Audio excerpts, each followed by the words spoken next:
আহে না নাই বলতো তোরা? নিশ্চয় আহে, হয় নহয়?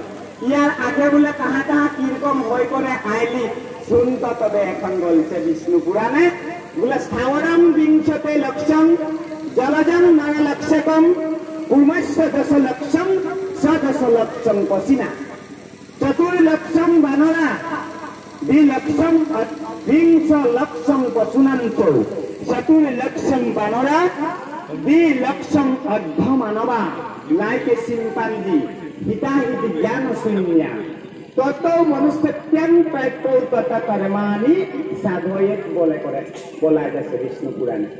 বলে কি স্থাবরম বিংশতে লক্ষম, ভগবন্তর একটা বিশেষ কৃপা হওয়ার কারণে আমরা কত সুন্দর একটা মনুষ্য শরীর পাওয়া গেল। বলে কি কে সেটিং করলো দেখতো, অলপ বিচার করে চক্ষু দুটা এইখানে দিয়া আছে, দেখতে বেয়া নাই দেখাচ্ছে না, ভালোই তো দেখাচ্ছে। নাকটা উয়ার সেন্টারে একদম একদম খেলি মেলি নাই, টুকুনটাও একদম সেন্টারে বসাই দিয়েছে, বুঝলো নাই? কান দুটা এইখানে দিয়েছে, বেলেগ দিকে নাই দিয়ে। যদি চক্ষু একটা বুকে কিনে দিতে আর একটা যদি পেঁচা গিয়ে দিতে কিরকম লাগবে বলতো তোরা? ওরকম তো কৃষ্ণই নাই করলো করলো জানি, অমন্ত আমরাকে অপমান নাই করে না বললো করলো জানি, ঠিক মতে সেটিং করেছে না নাই? তথাপিতো আমাদের ধুনীয়া হওয়ার অত হেফারি বাবা, কলো ভিটামিন লে, হ্যাঁ আর কি আহে ফায়ার লগলি আছে, হ্যান্ডসাম এইগুলা কিবা আছে, হয় না নয়? তো আমরা ইয়ার আগে বলে কাহা ছিলি, কিরকম ছিলি আর কিসের কারণে এথায় গেলি বলছে। ভাগবতে বলছে যে হতকুটি জন্মান্তরে আসে মহাভাগ নর হরি রক জীবে তেবে পাবে লাভ। বলে যার বলে 84 লাখ ততোধিক জন্মর পুণ্যর কর্ম ফলের পুণ্য যার বলে চাপে রাখা আছে, পুরা বলে ডিঙায় আছে বলছে, ডিপোজিট বই করে আছে। ওই ডিপোজিটের পুণ্য ডিপোজিট থাকার কারণে বলে হতকুটি জন্মান্তরে আসে মহাভাগ নর হরি রক জীবে তেবে পাবে লাভ।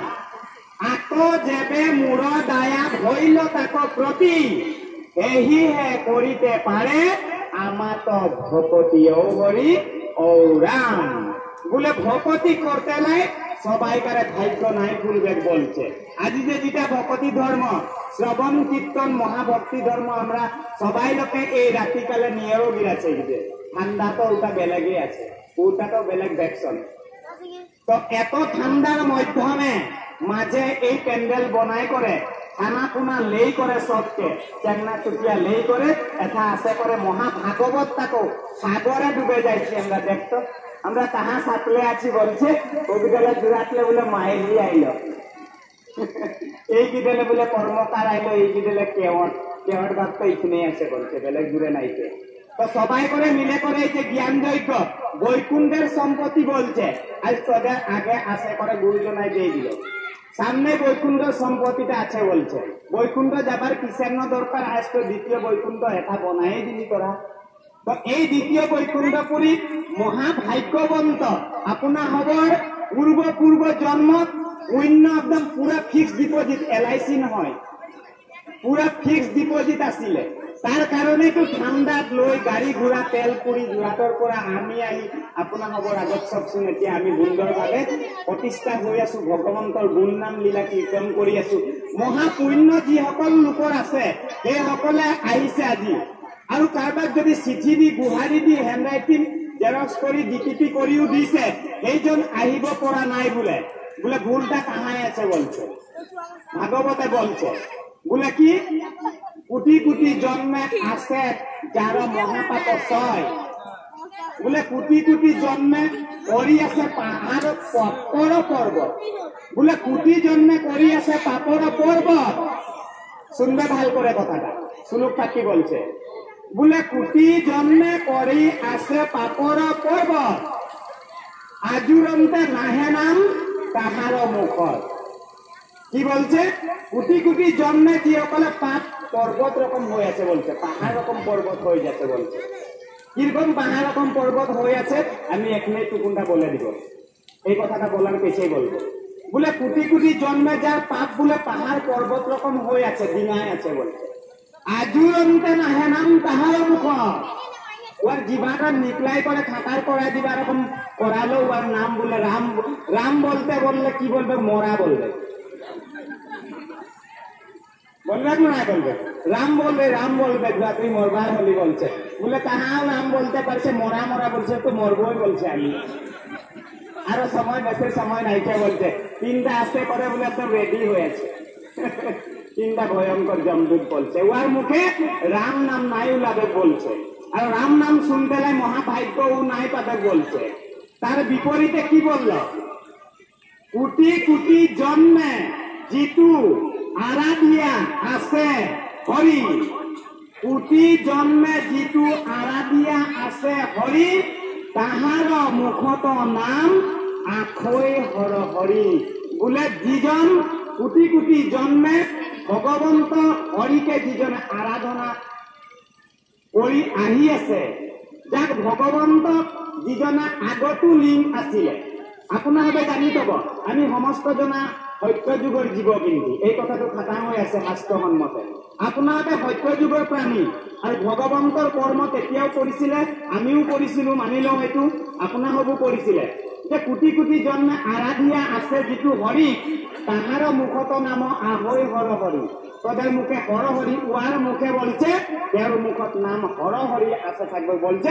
বরকন দিয়া রকম বলে আসবে, উলাদের ভিতর লেগে বলছে। কোটি কোটি জন্মে যার পুণ্যর ভাগ আছে, সমস্ত জনার কোটি জন্মর পুণ্যর ভাগ আছে। ইয়ার জন্ম, মনুষ্য জন্ম লাভ করার পূর্বে আমি সাৱৰণ, মনত রাখিব কথাটো, ধ্যান দিব। গছ গছনি হলো আমি 20 লাখ বার, কমতি বার নহয় কিন্তু। এটা বিজলি ঠেরঠেরি, পাথর অত বড় বড়, কত ছেঁচাতে লাগে কোনো ঠিক নাই কেন আছে জানো? কত তামুল গাছ, চা গাছ, সিরিজ গাছ, অনেক গাছ, বিভিন্ন সাৱৰণ 20 লক্ষণ 20 লাখ বার। জলজম নরলক্ষকম, জলচর প্রাণী বলে কি? ঘড়িয়াল, কাছ, ব্যাং, ভালুক, ধরসাপ, এইগুলা মাছ, কাছ, বটিয়া, চিনি মাছ, মাগুর মাছ ইত্যাদি বিভিন্ন জলচর প্রাণী বলে কতবার? 11 লাখ। তার কাছে বলছে কুর্মাস্য 10 লক্ষণ, কাছ জাতীয় 10 লাখ বার। 10 লক্ষণ পশুনা, কুকুর, মেকুরি, ছাগলী, গাহরি, গরু, ঘোড়া, গাধ, উট, জিরাফ, হরিণা ইত্যাদি 10 লাখ বার। 300 লক্ষণ পশুনাঞ্চ, উড়ি ফুৰিব লাগিব 30 লাখ বাৰ। কাউৰী, শগুন এইবিলাক কিবা কিবি, মইনা, শালিকা, কপৌ, পাৰ, কুকুৰা ইত্যাদি ধৰণে 30 লাখ বাৰ। তাৰ পাছত বোলে 4 লাখ বাৰ বান্দৰ। মনত রাখিব, কত ঝাঁপ দিয়া গেল ঠিক নাই। এই ডালডালে এই ডালটা, আর কেনিবাতে যদি ডাল ছাড়াইছে তবে তো জানলি, বুঝে নিবি। তবে বলে কি ডাল ছাড়া বান্দর বলছে। এথালাকে ঝাঁপ দিবার কোনে যদি এই ডালটাকে ধরা নাই যাইছে, তবে তো ওকে দল লেখো গেট আউট বলছে। তুই আমাদের দলে থাকবারই নাই, তুই একলাই থাকবার আছে বলছে। ডাল ছাড়া বান্দর। তো 4 লক্ষণ বান্দরা, বিভিন্ন বান্দর প্রজাতির 4 লাখ বার। অতি দুখৰ কথা, আমি হৈ আহিলো, এতিয়া 27টো লৈ থাকিলে হ'ব জানো? 4 লাখ বার আমি বান্দৰ লৈ হৈ আহিলো। তাৰ পাছত চাব 2 লাখ বাৰ বন মানুহ, বনৰীয়া মানুহ বোলে কত কাচাই খালি ঠিক নাই ওই সময়টাই দে, এর কথা নাই বলছি। এখন বন মানুহ মানে লাইকে চিম্পাঞ্জি, বান্দৰৰ উন্নত প্ৰজাতি এটা, কিন্তু তেতিয়া হিতাহিত জ্ঞান শূন্য, হিতাহিত জ্ঞান নাছিলে। তাৰ পাছত কৈছে তত মনুষ্যত্যাং প্ৰাপ্য তত কৰ্মাণি সাধয়ে। পূৰ্ব সেই জন্মৰ পূৰ্ব জন্মৰ কৰ্মৰ ফলত এটা মনুষ্য শৰীৰ আমি লাভ কৰিলো। আৰু ভগৱন্তৰ এটা বিশেষ কৃপা। 4টা বস্তু লাভ হয়, মনত ৰাখিব। আমি ভাগৱতত সোমাই যাম এতিয়া। বোলে 4টা বস্তু কি কি মাহলি বা অকমান কৈ দিলে ভাল আছিলে। 4টা বস্তু ভগৱন্তৰ বিশেষ কৃপাতে পায়। এইটো LIC 5টা থাকিলেও আপুনি নাপায়। বোলে BMW লৈ আহিলো, মাৰ্চিডিজ 2খন আছে, কেতিয়াও নাপায়। বাপৰে বাপ, কিন্তু মনত ৰাখিব ভাগৱতৰ চূড়ান্ত সিদ্ধান্ত। বোলে কি? প্ৰথমটো হৈছে মনুষ্য শৰীৰ, যাক দেৱৰো দুৰ্লভ। বোলে হামদেৰ ইন্দ্ৰ কমতি ভাল লাগে? কমতি ভাল নহয়, উবি 1 নম্বৰ বদমাছ। বদমাছ দেবতা কাহা হয় নাই, আমি নাই বলবো খালি কথাটা।